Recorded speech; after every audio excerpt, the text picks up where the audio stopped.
ವಿಶ್ವವಿಖ್ಯಾತ ಮೈಸೂರು ದಸರಾ ಮಹೋತ್ಸವಕ್ಕೆ ಒಂದೇ ದಿನ ಬಾಕಿ ಉಳಿದಿರುವ ಹಿನ್ನೆಲೆಯಲ್ಲಿ ಅಂಬಾವಿಲಾಸ್ ಅರಮನೆ ಆವರಣದಲ್ಲಿ ಜಂಬೂ ಸವಾರಿಯ ಅಂತಿಮ ತಾಲೀಮು ನಡೆಯಿತು. ಅಭಿಮನ್ಯು ನೇತೃತ್ವದಲ್ಲಿ ನಡೆದ ತಾಲೀಮಿನಲ್ಲಿ ಗಜಪಡೆ, ಅಶ್ವಾರೋಹಿ ದಳ ಭಾಗಿಯಾಗಿದ್ದವು. ಕುಮ್ಕಿ ಆನೆಗಳಾದ ಕಾವೇರಿ, ರೂಪ ಅಭಿಮನ್ಯುವಿನೊಂದಿಗೆ ಸಾಗಿ ಬಂದವು.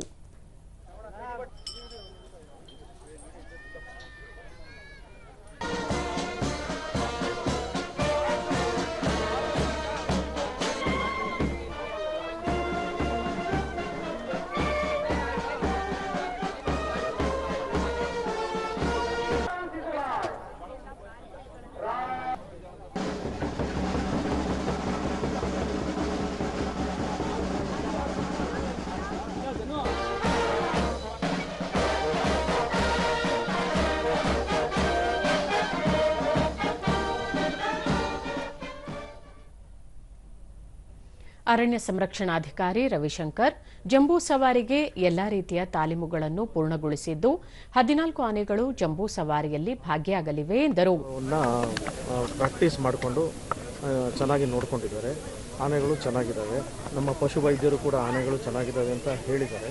ಇವತ್ತು ಕೂಡ ಒಂದು ಅಂತಿಮ ರಿಹರ್ಸಲ್ ಏನಿತ್ತು, ಇವುಗಳಲ್ಲೂ ಕೂಡ ಆನೆಗಳು ಜಂಬೂ ಸವಾರಿಯಲ್ಲಿ ಇದ್ದಂಥ ಆನೆಗಳು ಭಾಗವಹಿಸಿದ್ದಾವೆ ಮತ್ತು ಉತ್ತಮ ರೀತಿಯಲ್ಲಿ ಒಂದು ಪ್ರದರ್ಶನವನ್ನು ನೀಡಿದ್ದಾವೆ.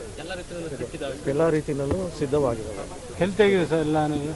ನಮ್ಮ ಪಶುವೈದ್ಯರ ಪರಿಶೀಲನೆಯಂತೆ ಉತ್ತಮ ಸ್ಥಿತಿಯಲ್ಲಿದೆ.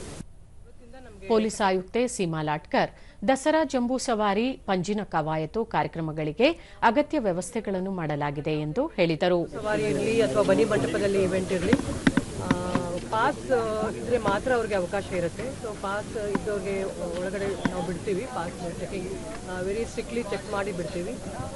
ಎರಡನೇದಾಗಿ ಪಾಸ್ ಇಲ್ಲ ಅಂತಂದರೆ ಅವ್ರು ಇಲ್ಲಿ ಬಂದರೆ ಅವರಿಗೆ ಒಳಗಡೆ ಎಂಟ್ರಿ ಆಗಲಿಕ್ಕಿಲ್ಲ. ಯಾಕಂತಂದರೆ ಎಲ್ಲ ಕಡೆ ನಾವು ಬ್ಲಾಕ್ ಮಾಡಿರ್ತೀವಿ. ಪಾರ್ಕಿಂಗ್ ವ್ಯವಸ್ಥೆ ಇರುತ್ತೆ ಅವ್ರಿಗೆ ಕರೆಕ್ಟ್ ಆಗಿ.